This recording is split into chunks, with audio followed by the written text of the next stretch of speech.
नमस्कार सर। नमस्कार sir. Sir क्या नाम है आपका? मेरा नाम नीलमणि दास है। मैं जांजगीर चांपा छत्तीसगढ़ का रहने वाला हूँ और अभी फ़िलहाल गुड़गांव में एक यूएक्स डिज़ाइनर की पोजीशन पे कार्यरत हूँ। सर संत रामपाल जी महाराज से नाम दीक्षा आपने कब ली? मैंने संत रामपाल जी महाराज से नाम दीक्षा 20 मई 2014 को ली थी। सर संत रामपाल जी महाराज से नाम दीक्षा लेने से पहले क्या आप कोई भक्ति साधना भी करते थे? जी सर, मैं आशाराम से जुड़ा हुआ था। आशाराम जी की भक्ति करता था। ऑलमोस्ट मुझे 6 साल हो गए थे उनकी भक्ति करते करते। और उनकी भक्ति करते करते कुछ खास वैसे तो लाभ नहीं हुआ था, बट थोड़ी बहुत जो बुराइयां थी मेरे अंदर में वो छूट गई थी, मगर ऐसा कुछ एडवांस लेवल पे कुछ लाभ नहीं हुआ था सर। जी। तो फिर क्या कारण बना कि आप संत रामपाल जी महाराज की शरण में आए? जी, मैं एक साइंस का विद्यार्थी हूँ सर। मैं मतलब आईआईटी बॉम्बे में मैंने पढ़ाई भी की है। तो मेरे भैया पहले ही संत रामपाल जी महाराज से नाम दीक्षा ले चुके थे। तो उनके साथ मैंने बहुत आर्ग्यूमेंट किया कि भैया ये क्या हो सकता है, मतलब इंसान कैसे भगवान का रूप का दर्जा मिल सकता है किसी को। तो मैंने बहुत आर्ग्यूमेंट किया। मैं आसाराम जी की पॉइंट ऑफ उनके टाइम पे भी मैंने बहुत आर्ग्यूमेंट किया था कि नहीं, साइंस से बड़ा तो कुछ है ही नहीं, मतलब विज्ञान ही है सब कुछ गॉड का एग्जिस्टेंस आप ऐसे किसी आदमी को नहीं बता सकते।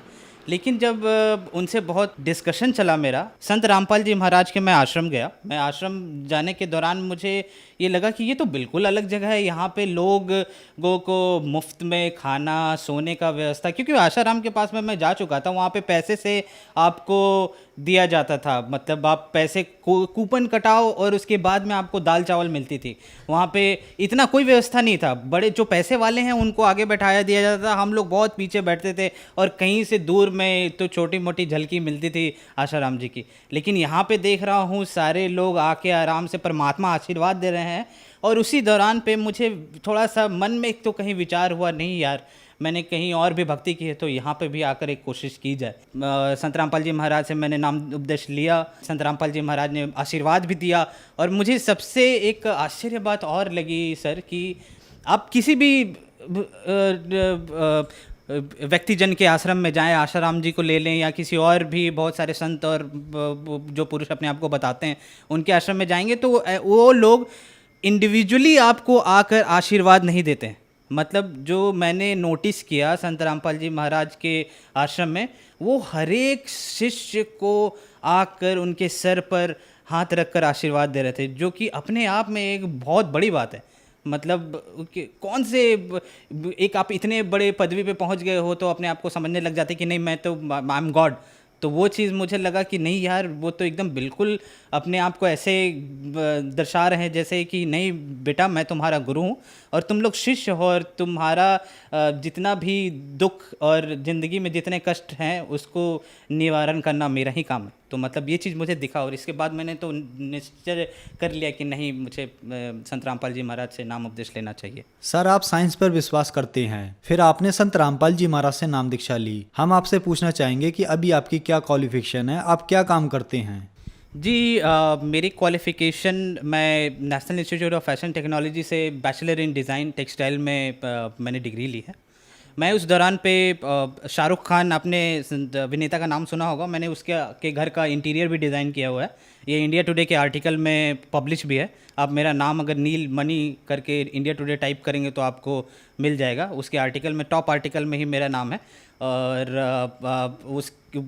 शाहरुख खान के इंटीरियर करने के बाद बहुत बड़े बड़े डिज़ाइनर्स के भी साथ भी मैंने काम किया, जिनमें से मनीष अरोरा हैं और करण जौहर, वरुण बहल के साथ भी काम किया।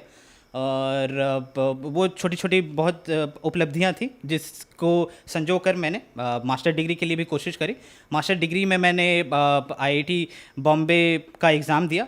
पहली दफ़ा जब एग्ज़ाम दिया था तो उस वक्त मेरा सिलेक्शन नहीं हुआ था। आईआईटी गुवाहाटी शायद मिलता, बट नहीं भी मिल रहा था। लेकिन दूसरी दफ़ा आईआईटी बॉम्बे मिला मुझे और ऑल इंडिया रैंक 27 मैंने प्राप्त किया। आईआईटी बॉम्बे में मैंने इंडस्ट्रियल डिज़ाइन, जिसको आप बोल सकते हैं कि स्पेसिफिकली उसका स्पेशलाइजेशन ह्यूमन कंप्यूटर इंटरेक्शन था, उसमें मैंने पढ़ाई की। और उसके बाद अभी फ़िलहाल मैं एक अमेरिकन कंपनी थॉटवर्क्स में एक सीनियर यूएक्स स्पेशलिस्ट के रूप में कार्यरत हूँ। सर, तो मैंने मास्टर डिग्री आईआईटी बॉम्बे से करी है मुझे ऑल इंडिया रैंक 27 मिला था। आईआईटी बॉम्बे में मुझे गोल्ड मेडल भी मिला है, जिसमें फाइनल डिग्री का जो आपको प्रोजेक्ट सबमिट करना होता है उसमें मुझे गोल्ड मेडल मिला, बेस्ट स्टूडेंट का अवार्ड मिला था मुझे।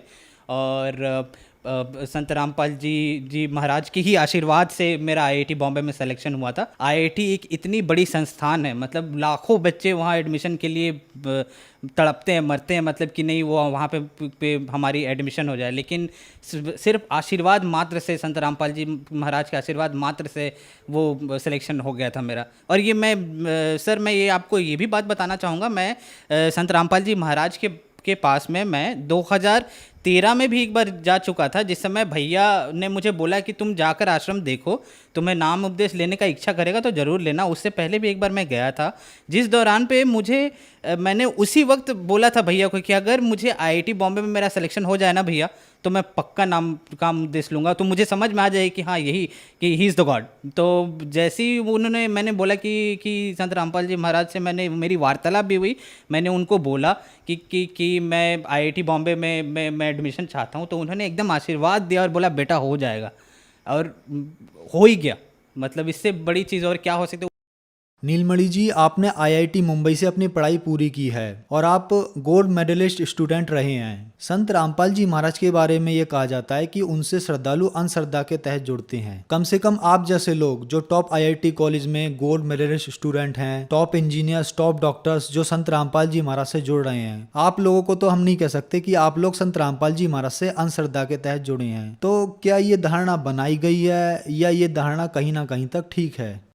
ये धारणा मुझे लगता है कि जब बरवाला कांड हुआ था उसके बाद में सोची समझी तहत एक साजिश थी। मतलब गवर्नमेंट ने बहुत अच्छे तरीके से प्री प्लान किया था मेरे ख्याल से कि संत रामपाल जी महाराज के जो अनुयायी हैं उनको ये बताया जाए कि अंधश्रद्धा से ये जुड़े हुए हैं, और उनके ज्ञान को भी अलग तरीके से पेश किया गया। बट मैं आपको बताता हूँ, आईआईटी के 70-80% स्टूडेंट को आप देख लेंगे वो एथीज़म की ओर जा रहे हैं, मतलब वो कंप्लीट एथिस्ट होते जा रहे हैं। उनको गॉड पे में यकीन ही नहीं है कि गॉड का एग्जिस्टेंस है, इसने इस पर्टिकुलर यूनिवर्स को किसने क्रिएट किया है। अरे भाई, आप बोलते हो कि ये गैलेक्सी इतना बड़ा है, मुझे दिखाई नहीं देता, अभी तक आप मानिए सर कि जितने सारे आपके फिलोसोफर हैं, जितने सारे आपके साइंटिस्ट हैं, इवन आप बोलिए ना तो जो आईआईटी से मास्टर डिग्री लेते हैं उनको आप एक जूनियर साइंटिस्ट भी बोल सकते हैं, और मैं एक जूनियर साइंटिस्ट भी हूँ।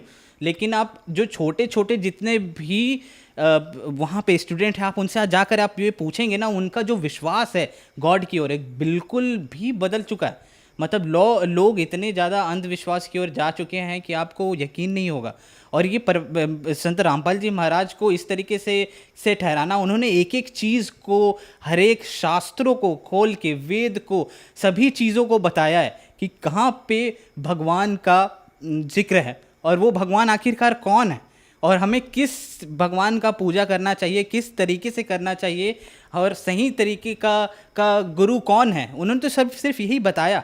मेरे ख्याल से शायद ये चीज़ जितने भी और धर्म गुरु थे उनको पची नहीं होगी, क्योंकि उन्हें उनका जो व्यवस्था चल रहा है आजकल का, शायद हो सकता है कि जिस तरीके से ये ज्ञान प्रचार हो रहा था तो उनको लगता है कि शायद मेरा बंद हो सकता है, इसलिए उन्होंने इस तरीके का षड्यंत्र रचा। ये बिल्कुल, आप अगर खुद में पढ़े लिखे हैं, आपको साइंस पे विश्वास है, आप थोड़ा बहुत भी मेटाफिजिक्स या फिर आपको लगता है कि मैं अध्यात्म में बिलीव करता हूँ, तो आप किताबों को खोलिए, गीता को खोलिए, आप चारों वेद को खोलिए, पुराणों को खोलिए, जो संत रामपाल जी महाराज सत्संग में बताते हैं, सिर्फ आप उनको देखिए और समझने की कोशिश कीजिए, आपको बहुत परिवर्तन दिखेगा, आपको लगेगा कि एक्चुअल में सच्चाई क्या है। नीलमणि जी, आप हाईली एजुकेटेड पर्सन हैं, आप इन बातों को अच्छी तरीके से जानते हैं। लोग तीर्थों पर जाते हैं, गुरु बनाते हैं, भगवानों की पूजा करते हैं, टॉप इंडिया के हॉस्पिटल और विदेशों के भी हॉस्पिटल कह देते हैं कि आपकी बीमारी लाइलाज है, ये ठीक नहीं हो सकती। प्रूफ के तौर पर वो अपनी रिपोर्ट्स भी दिखाते हैं, और संत रामपाल जी महाराज उन बीमारियों को ठीक कर देते हैं। क्या कारण है? मुझे लगता है कि जो आजकल देखिए, बहुत सारे ऐसी बीमारियां होती हैं जिनको डॉक्टर भी बोल देते हैं कि ये मेरे से पॉसिबल नहीं है, ये ठीक नहीं हो सकता। मैं अपना ही एग्जांपल आपको बताता हूँ। मतलब मैं खुद भी ब्रोंकाइटिस का पेशेंट रह चुका हूँ, इनहेलर था मेरे पास में, मैंने बहुत सारे डॉक्टर्स के पास गया हूँ जिस दौरान मैं अपने बैचलर डिग्री कर रहा था उस समय, और दिल्ली में पॉल्यूशन बहुत बढ़ा हुआ था, तो उस समय सांस लेने में बहुत तकलीफ़ होती थी।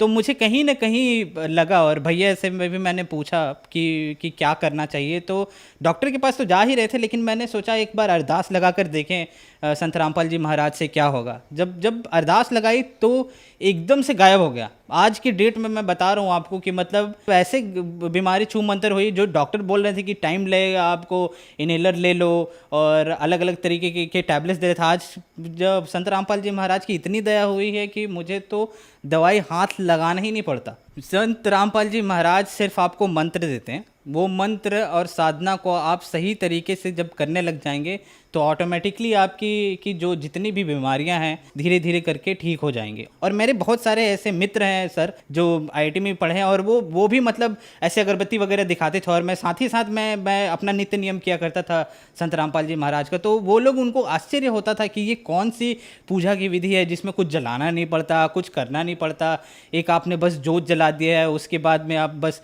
उसको पाठ कर रहे हो, ये क्या है। तो मैं उसी तरीके से उनको समझाने की कोशिश करता, ये जो आप कर रहे हो ये बिल्कुल आडंबर है, ये कहीं लिखा ही नहीं हुआ है। आप मुझे बताओ गीता में कहाँ लिखा हुआ है, किसी वेद में बताओ, पुराण में बताओ। और मैं यकीन मानिए, मैं जिस लड़के के साथ में आईआईटी रूममेट में था, मेरा जो रूममेट था वो रैंक 1 होल्डर था, मतलब ऑल इंडिया रैंक 1।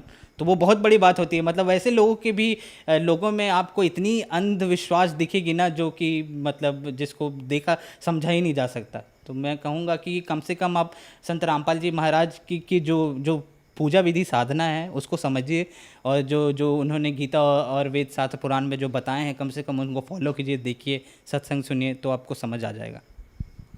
सर, आप साइंटिस्ट हैं, हम आपसे पूछना चाहेंगे कि संत रामपाल जी महाराज के नामदान सेंटर पूरे इंडिया के साथ साथ विदेशों में भी खुले हुए हैं। संत रामपाल जी महाराज टीवी के माध्यम से नाम दीक्षा देते हैं। तो सर, ये कैसे पॉसिबल हो रहा है, एक संत इतनी दूर बैठकर अपने श्रद्धालुओं को सभी लाभ, उनकी बीमारियां एक मंत्र देकर ठीक कर रहे हैं? मैं तो सर सबसे पहले मैं आपको ये बोलना चाहूँगा कि आपने उनको संत बोलकर मतलब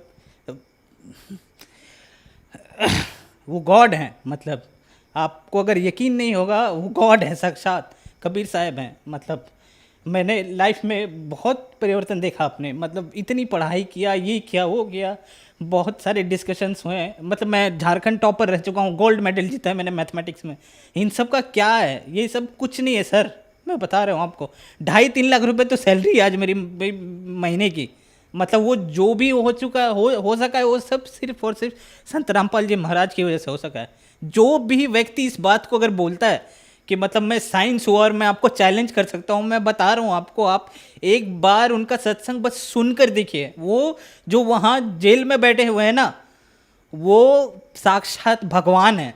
उन्होंने ये पूरा का पूरा, मतलब वो बैठे बैठे वहाँ कितने सारे जो जो भक्तजन हैं, जितने शिष्य हैं उनके, उनका हर एक लाइलाज बीमारी ठीक हो जा रही है। और मैं बता रहा हूँ आपको सर, मैंने तो गुरु जी को, संत रामपाल जी महाराज को उस वक्त देखा था, लेकिन जो जो भक्त आज जिन्होंने देखा नहीं है, मिला नहीं है, उसके बावजूद भी जिन्होंने नामदान लिया है, उनको इतना लाभ मिला है, आप यकीन नहीं मानिएगा। मतलब ऐसे ऐसे लोगों की मैंने शिष्यों की मैंने गाथा सुनी है, जिन्होंने बताया कि मेरा पथरी ठीक हो गया, मेरी ब्रोंकाइटिस थी वो ठीक हो गया, मुझे कैंसर का बीमारी था वो ठीक हो गया। ये सब सारी चीज़ें आप देखोगे तो आपको यकीन आ जाएगा कि ये संत नहीं है जिसको आप संत बोल रहे हैं। कबीर साहब भी इसी तरीके से आए थे, उनको भी इसी तरीके से डिस्कार्ड कर दिया गया था, अवॉइड कर दिया गया था। आप उत्तर प्रदेश में भी जाओगे तो मंदिरों के ऊपर में भी इस तरीके से मतलब उनका जिक्र किया था। उनको बस कवि के रूप में ही देखा जाता है, उनको एक भगवान का दर्जा दिया ही नहीं गया। मैं बोल रहा हूँ एक छात्र होने के नाते कि कम से कम आप उनको भगवान नहीं मानते तो कम से कम उनकी बातों को तो सुनो। आप न्यूटन का लॉ पढ़ते हो, आप किसी गैलीलियो की बातों को सुनते हो, उनको तो समझते हो ना, उनकी बातों को तो मानते हो। आइंस्टाइन ने जो बोला उनकी बातों को मानते हो ना कि E = MC² होता है, इसको मान लेता हूँ मैं। एक बार मान कर तो देखो कि संत रामपाल जी महाराज क्या बोल रहे हैं। नीलमणि जी, जो श्रद्धालु आज आपको टीवी पर देख रहे हैं, खास करके वो युवा जो आज अपने आप को एथिस्ट यानी नास्तिक कहने पर गर्व महसूस करते हैं, उनके लिए आप क्या कहना चाहेंगे? आजकल के बच्चों को क्या कहा जाए सर, मतलब उनका पता ही नहीं क्या फिलॉसफी हो गया है, क्या थॉट प्रोसेस हो गया है। भगवान पे विश्वास नहीं, शायद माता पिता का इज्जत करना भी भूल चुके हैं। मतलब मोबाइल फ़ोन में चिपके रहना, टिकटॉक पे वीडियोस बनाना, ये सब ऐसी ऐसी चीज़ें जो शायद इन यही चीज़ समाज की कुरीतियाँ आपकी ठीक हो जाएंगी। आप एक बार आकर देखो, संत रामपाल जी महाराज के आश्रम आओ। सर मैं आपसे बस इतना कहना चाहूँगा, संत रामपाल जी महाराज का सत्संग सुनो, चैनल पर सत्संग आता है, पीली पट्टी चलती है नीचे पर, उन पे फ़ोन नंबर दिए होते हैं, आप उन पे कांटेक्ट करो, कॉल करो, आपको आसपास के नामदान सेंटर का पता भी चल जाएगा और वहाँ से जाकर भी नाम उपदेश ले सकते हो। जब उनका ज्ञान समझ आएगा तो आप उस फ़ोन नंबर पे कांटेक्ट करके निःशुल्क पुस्तक भी मंगवा सकते हैं। पुस्तक को पढ़िए, पूरा का पूरा मिलान कीजिए बुक बाय बुक, जब आपको समझ आ जाए तो आप नाम उपदेश ले सकते हैं। धन्यवाद जी। सत साहेब।